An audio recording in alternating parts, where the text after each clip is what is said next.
ئاستی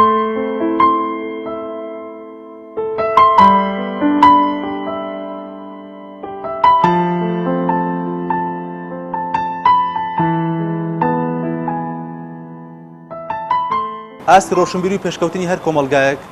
وابەستەیە بە ئاستی ڕۆشنبیری تاکانی ئەو کۆمەڵگایە. بێگومان کتێبخانەش دەورێکی سەرەکی دەگەڕێت لە بەرزبوونەوەی ئاستی هۆشیاری لای تاکدا. ئێمە ئێستا لە یەکێک لە کتێبخانەکانی شاری سلێمانین کە لەم کتێبخانەیەدا کۆمەڵە دەستنووسی مێژووی پارێزراوە. ئێمە لەم ڕپۆتاژدا گەشتێکی مەیدانی بەناو کتێبخانەکەدا دەکەین و ئاشناتە دەکەین بە کتێبخانەی گشتی ئەوقافی سلێمانی لەگەڵماندا بن.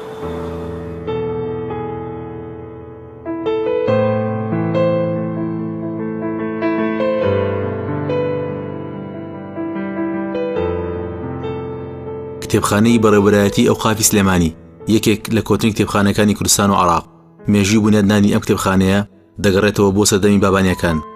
سەرەتا کتێبخانەکە لە قەڵا چوالان بووە،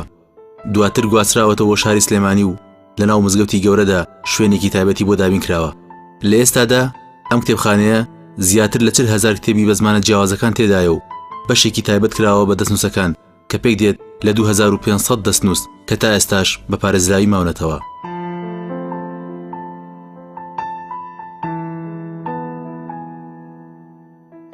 طبعا مێژووی ئەم کتێبخانەیە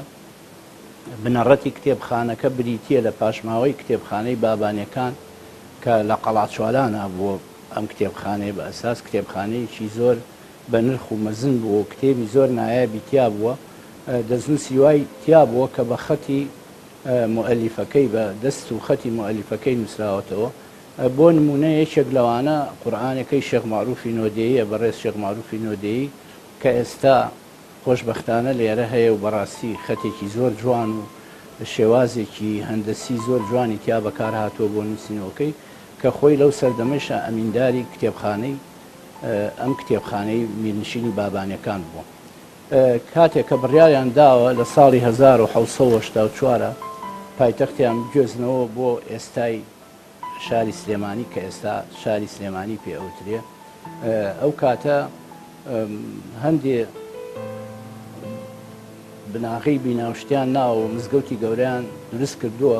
بە مەبەستی ئەوەی کە کتێبخانەکە بجۆزنەوە سەر ڕاستەوخۆ بۆ مزگەوتی گەورە. کتێبخانەکەیان گواستەوە بۆ ئەوێ و توانای کتێبخانەکە لەو کاتەدا 6,000 دەستنووسی تیا بوو. بەڵام بەداخەوە ئەو زروفانەی کە سلێمانی تێپەڕ بووە، زروفی سیاسی کە بەسەر شاری سلێمانی هاتووە، هیچێک لەوانە کە بردومانی سلێمانی بۆ لەلایەن ئینگلیزەکانەوە دەست درێژی کراوەتە سەر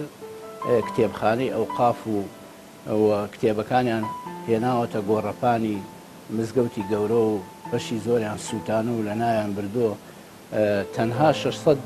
دەستنووس لەو هەموو دەستنووسە دەرچووە کە ویش لە منارەکەی مزگەوتی گەورەدا بۆ پیان نەزانیوە.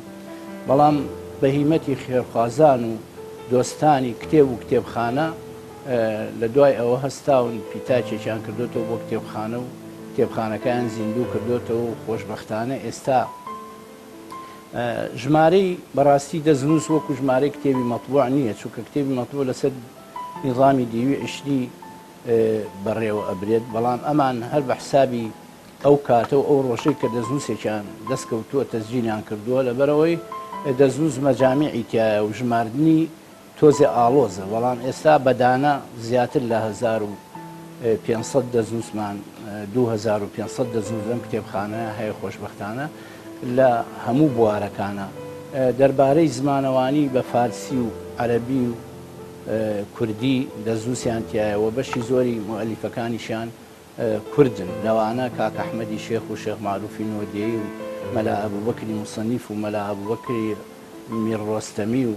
چەند زانای ترکە خۆشبەختانە دەستنووسیان هەیە لێرە پارێزراون ئێستا کە ڕاستە زمانەکەیە بە عەرەبی تەئەلیفیان کردووە، بەڵام مؤەلیفەکانی کوردن. ئەوەی شانازیە کە بەڕاستی بۆ گەلی کوردکەوە بلیمەتی وایان تیا بوو توانیویانە. بەڵام بەداخەوە وەکو ئەو دەستنووسانە بەو شێوەیە لەبەر چراوک و لەبەر فتیلە و لەبەر ئەو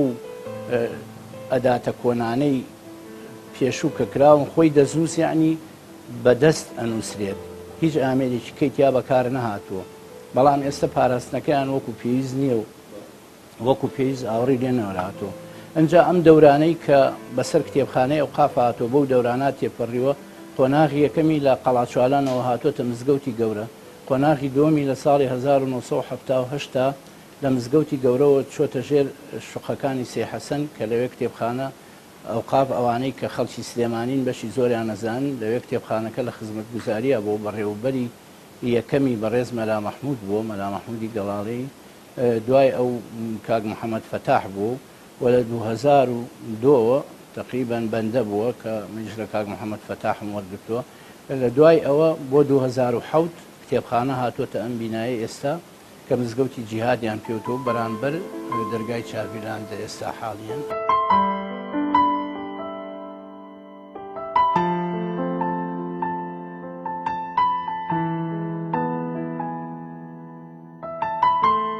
کاسمان سپاس بۆ دەرفەتێ بۆ ئێمەدا. ئەگە بکرێ باسکەوە کە ئەگەر کەسێک بیهەوێت یەکێ لەم کتێبانە بخوازێ لە کتێبخانەی گشتی و قافی سلێمانی بۆ توێژینەوە یەکیاخو بۆ نامەیەکی مازترەوە چۆن هاوکاری دەکەن، خەڵک چۆن سوود لەم کتێبانەوە دەبێت؟ سەرتا سوپاسانەکەم بە خێراتنی کەناڵەکەتانەکەم کەناڵی پێیان. ئەم کتێبخانەیە مێژویەکی دێرینی هەیە. ئەم کتێبخانەیە لە سەردەمی بابانەکانەوە لە سەردەمی بابانەوە هەیە هەتاوەکو ئێستا بۆ کتێبخانەی بەڕێوەبەراتی کتێبخانەی وڵاتی مرکزی سلێمانی بۆ پێشوازی لە ئەم کتێبخانە نیزامی ئەم کتێبخانەیە ئێستا نیزامی کتێبخانە لەسەر نیزامی عشرین مەسەن عشرین زانایە کە هەم نیزامەکەش بەناوی خۆی نامداوە. ئەم نیزامە لە هەموو شوێنێک پەیڕەو ناکرێت چکە نیزامێکی تۆزێک وردەکارە و ڕاستە تۆزێک وردەکاری و عەزێکیتیایە بۆ کارمەندەکە کە ئیشتیاکە و کەرماندنی ئیشتیاکەن، بەڵام کاراسانیەکی زۆری کردو بۆ خوێنەر. مەسەن خوێنەر بیوێ بەدوای سەرچاوەیە کابگەڕێ، خوێنەر بیوێ بەدوای بابەتێک کابگەڕێ زۆر بە ئاسانی لێرە دەسێکرێت بەبێ عەزێ، چکە نیزامی دوێن لەو نیزامەیە مەسەن تەرقیمەکان لە سفرەوە دەست پێکە، مەسەن سفر بۆ 99 و 99 بۆ 199 199 هەتا مەسەن ئێمە لێرە هەمانە تاکو 900 بۆ 999 لەسەر ئەو نیزامە ئەو کتێبانەی کە دێ لەسەر ئەو نیزامە تەرقیمەکرێت. ئەو نیزامە بابەتەکانی بۆ جیاکاتەوە، مەسەن ئێستا لە سفرەوە هەمانە هەتاوەکو لە سفرەوە هەمانە هەتاوەکو نەوتون ئەمە بابەتی کتێبخانەی، بابەتی کتێبخانە خۆی لە بابەتی کۆمپیوتەر و بیلۆگرافیا ئەم جۆرانە ئەبینێتەوە. مەسەن لەم نیزامە ئێستا هەمانە لە بڵێن لە 100 بۆ لە 99 بۆ 199 ئەمە لە بابەتی فەلسەفەیە خۆی بینێتەوە، مەسەن لە 199 بۆ 299 ئەمە لە بابەتی ئاینەکانە خۆی بینێتەوە. ئاینەکان مەسەن ئاینە دێرینەکان هەتاوەکو ئێستا کە لە هەر شوێنێک پێڕۆ کرابێت ئەو ئاینانە لەو ئەو سەرچاونە لەو جۆری تەرقیمیان خۆی بینێتەوە. مەسەن هەمانە لە 400 بۆ 500ەکانیش ئەوە بابەتێکە مەسە بابەتی علومەکانە، علم الأحیا و مەسەڵەن بابەتە علمیەکانە وەکو کیمیا و فیزیا و بیرکاری و ئەو بابەتانە کار دەچێتە بابەتی علمیەوە. و لە 999 لە 899 هەمانە بۆ 999 ئەوەش لە بابەتی مێژوو جوگرافیا، یعنی بابەتەکان بەم شێوە تەرقیم کراوە، لێرە ئاوادانراوە. و جوانێتی تەرقیمەکەش کە دێ لە پێرسپۆلین تەرقیمی بۆ کرێت. بەپێی ئەو تەرقیمە ئێمە بەپێی ئەو نیزامە تەرقیمەکان مەسەن بە سێ شێوەی یەکەم مەسەن بابەتی عنوانی کتێبەکە و مؤەلیفی کتێبەکە و مەوزوعی کتێبەکە، ئەمە هەرسێکی تەرقیمەکرێت. تەرقیمەکە مەسەڵەن لە بەپێی حروفی ئەبجەدی دانرێ، ئەو چەکمەجانەمان هەیە لە دەرەوە لە دوای جەنابتانی بینن. لەو سنووقانە هەڵی گیرێ مەسەن کار ئاسانیەکی زۆرەکە بۆ خوێنەر، کاتێک کە خوێنەر دێ ئەگەر بێ عنوانی کتێب نەزانێ ناوی مؤەلیفەکە بزانێ، بە ناوی مؤەلیفەکە بەپێی حروف ئەبجەدیەکە زۆر کار ئاسانیەکی باشی بۆکە. یان ئەگەر بێ بابەتی مؤەلیف مەسەڵەن دانەرەکەی بزانێ، دانەری کتێبەکە، بەڵام بیۆ ناوڕۆژی کتێبەکە چیتایە، ئەو بە هەمان شێوە بەپێی ئەو نیزامە مۆهینەکەی زانێ، مەسەڵەن مەوزوعی کتێبەکە زانێت چییە، چکە لەوێ کە تەرقیم کراوە لە ناو چەکمەجەکان خۆگیراوە، ڕاستەوخۆ زانێ ناوڕۆژی ئەم کتێبە چییە.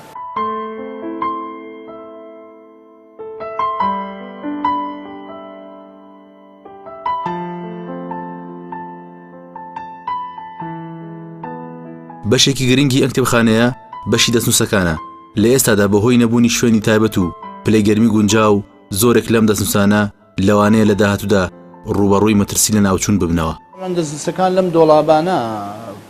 پارێزراوە. ئەم دۆڵابانەش کاتی خۆی تەربیەی سلێمانی خێریان بنووسێ ئەم دۆڵابە ئەم قاوایەکان دابینیان کردووە بۆ ئەم دەستوسانە بەڕاستی شێوەی پاراستنەکان زۆر کلاسیک و کۆن و بەڕاستی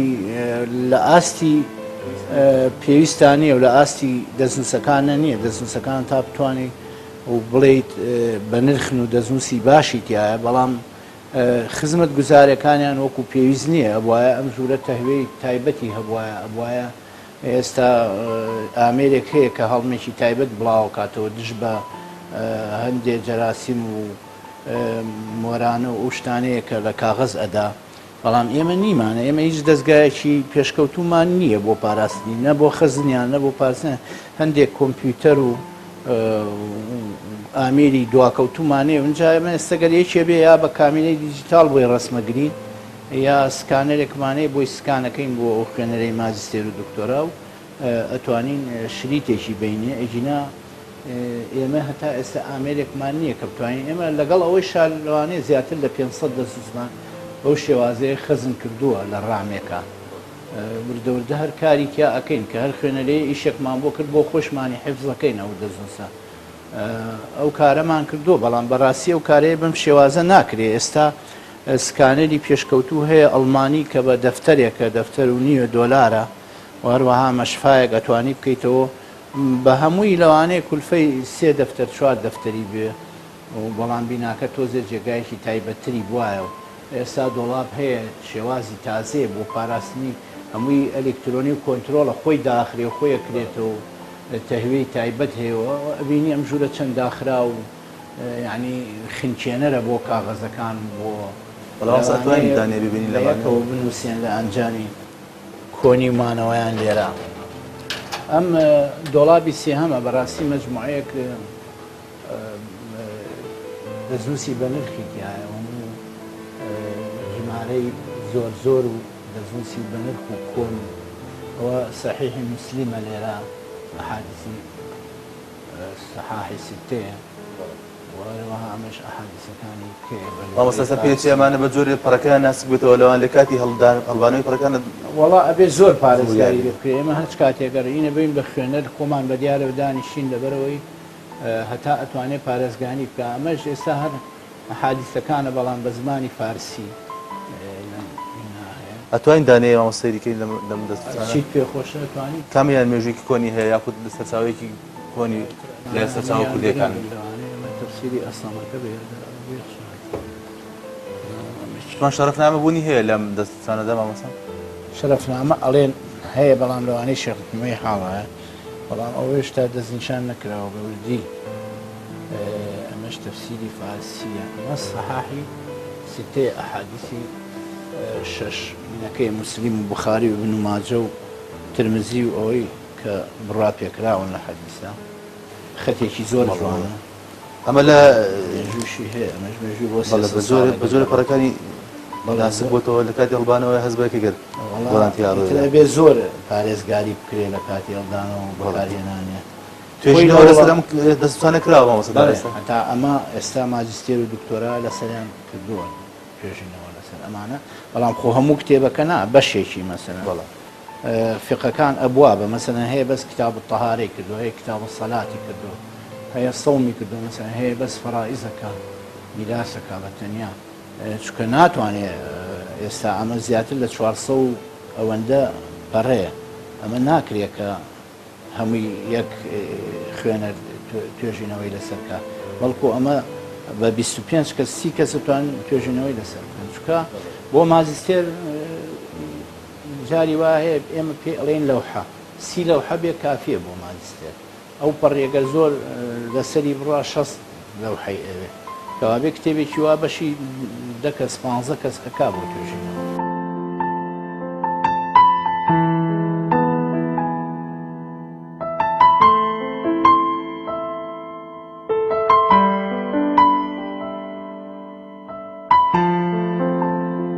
هەرێکێک لەم کانتۆرانە پڕێتی لە دەسوسی گران بەهای لەم شێوازە ئەگەر بێت و لە داهاتوودا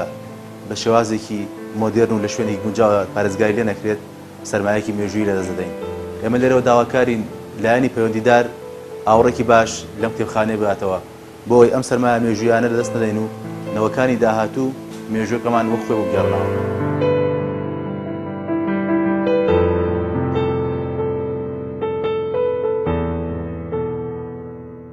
کاسمان لەنامە کتێبخانە من کۆمەڵ کتێبخانەی زانایانی ئاینی خۆزانە بەنامەکانی کورد دەبین لەوانە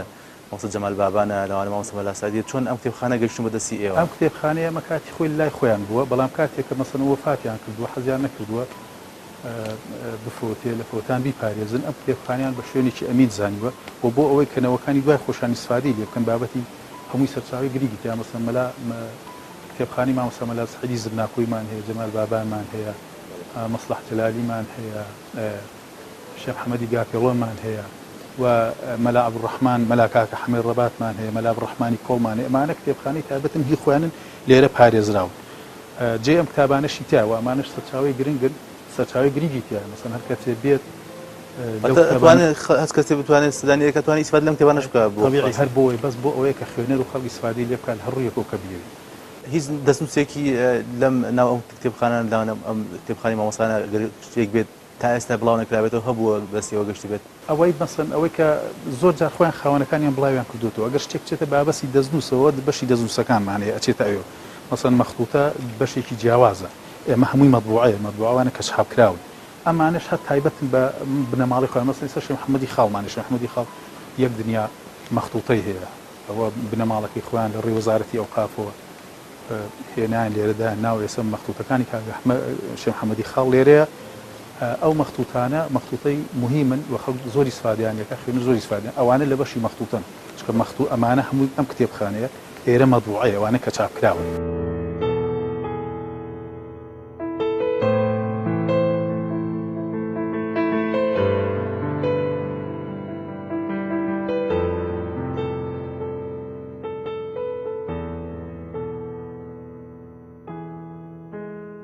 کۆنترین دەستنووس لەم کتێبخانەیەدا هەبێت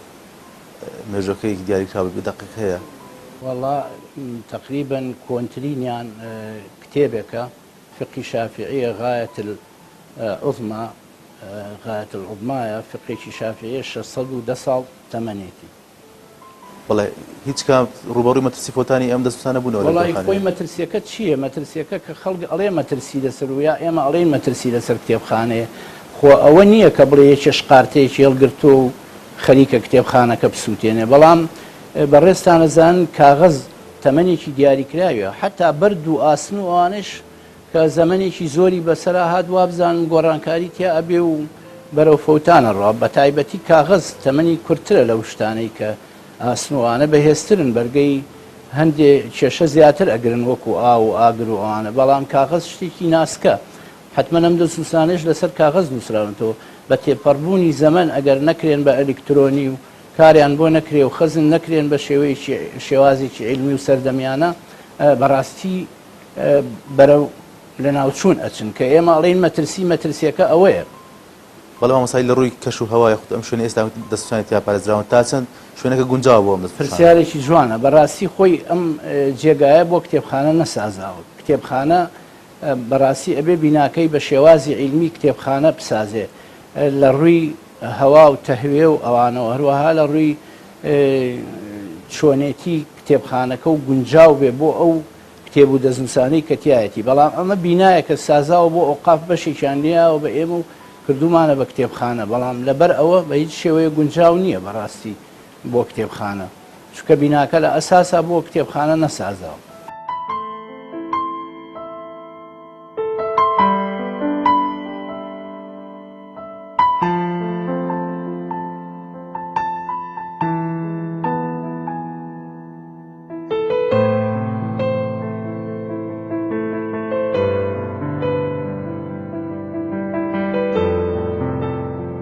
ئەم کتێبە لە بەڵگەنامەکانی حکومەتی شێخ مەحموودە تۆمارێکی شاری سلێمانیە ساڵی 23-24 یعنی شاڵی 23-24 کە مەلیک محمود حکومەتی داناوە شارەوانی سلێمانی ئەو کاتەوە بزانم بەدەست حەمدی بەگی ساحێب قڕان بووە ئەو سەرۆکی شارەوانی بووە و ئەوەی مخەوەل کردووە لە هەموو ئەو داهاتەی کە دەستی حکومەتەکەی لە ڕێی خاڵە گومرگەکان و لە ڕێی ئەو بابەتانی کە دەست حکومەتە لە ڕێی جووری ناوخۆوە لە ڕووی بابەت ئەو مەسەڵەن قیتاعانەی کە ئەدرێ بە ئیجار بە خەڵک لە ڕووی ئەو بابەتانەوە و هەروەها ئەوانەی کە کۆ کردوێتەوە و مەصرفی حکومەتەکەی شێخ مەحموودیش بە هەموو دائیرە و دام و دەستگا و چۆنێتی سەرف کرد مەسەڵەن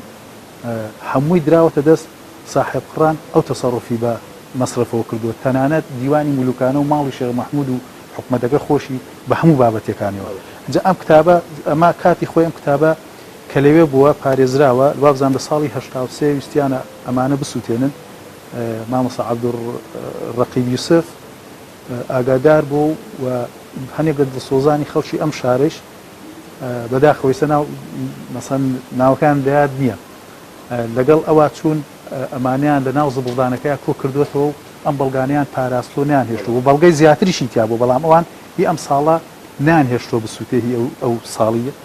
ئێستا مەسەن لە کتابێکە ئامادەی کردووە و مامۆستا ساڵح سدیقیش لە کۆڵینەوەی بۆ کردووە ئەمە گرنگجی ئەو کتابە لەوایە مەسەن هەر کەسێک کە بێوێ مەسەن هەر بابەتێک لەسەر شێخ مەحموود خوێنێتەوە ئەتوانێت بێ لەم کتابە چۆنێتی سەرفکردنی پارە لەو کاتە بە فلس و عانە و دینار بووە و بەروارەکەی هەموو لەم کتابە دەسەکەوێ ئەوە تا دەستنیشانی پێداوە و تەنانەت مەسەن بڕێک لەو پارەیە کە لایەن داوتلاوە بۆ نەخۆشخانە بوو مەسەن خەڵکە بۆ لەو کاتانەیە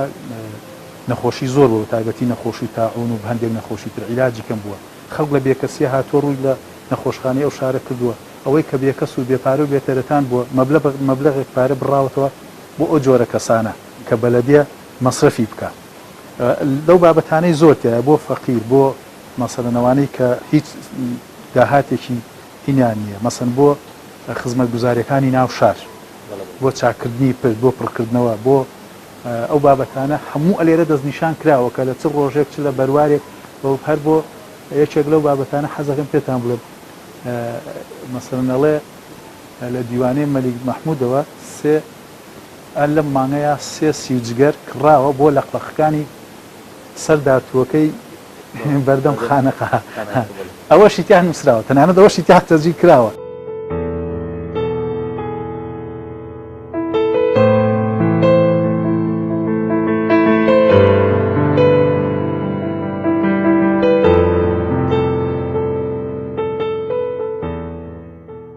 دوو پەیام هەیە یەکەمین ئەو بنەماڵانەی کە دەزنووسیان لایە و لای خۆیاندایان ناوە بەڕاستی ڕەنگە وەکو پێویست نەیپارێزن هیوادارم قەت بیر لە فرۆشتنی نەکەنەوە لە هەر ڕۆژێکی شاگەر بیریان لە فرۆشتنی کردەوە بیهێنە کتێبخانەکان داوای نرخی خۆی بکەن یا بە بەخشین بیدەن بە کتێبخانەکان یا ناوی خۆیان تۆمارکەن لە کتێبخانەیە کە بڵێن ئێمە فڵان دەزووسمان لایە بۆ ئەوەی کە ئەو دەزنووسە پارێزراو بێ و یعنی حتا لایەنە بەرپرسەکانیش ئاگاداریان هەبێ ڕاستە ئەوڵێ مڵکی خۆمە و هی باپیری خۆمە بەڵام ڕۆژێ لە ڕۆژان لەوانەیە کەسانێ بێن جی لێ بێن نەزان نرخی ئەو دەزنووسە چیە و بۆچی بەکاردێ لەبەرەوە بفەوتێ لەو بنەماڵەیە بەڵام ئەگەر بێتە کتێبخانەکان دڵنیا بن مەگەر زەمن لە ناوی بەرێ ئێژینا ساڵەهای ساڵ لێرە ئەمێنێتەوە وەکو باسمان کرد ئێمە دەزووسمان هەیە 610 ساڵ تەمەنێتی ماوەتەوە ئینشاڵڵا لەوانەیە 610 کەش هەر ڕابچێشە ئەگەر خزمەت کرێ لەبەر ئەوە بەڕاستی دەزنووس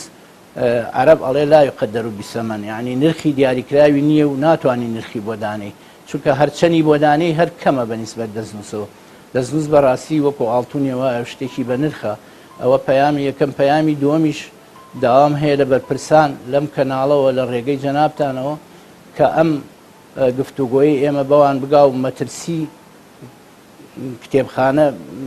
بەڕاستی بخرێتە بەرچاو و بخرێتە بەرامیجە و کاری بۆ بکرێ چونکە ئێستا بەڕاستی بە 2 دەفتەر 3 دەفتەر دۆلار ئەتوانن لەم کتێبخانەی ڕزگارکەین و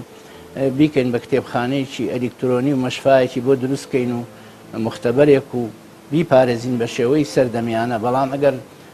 ئێمە دەسەڵاتی مادیمان پێ نەبەخشن و لایەنی بەرپرسان هاوکاریمان نەکا هیچ شتێکمان بۆ ناکرێت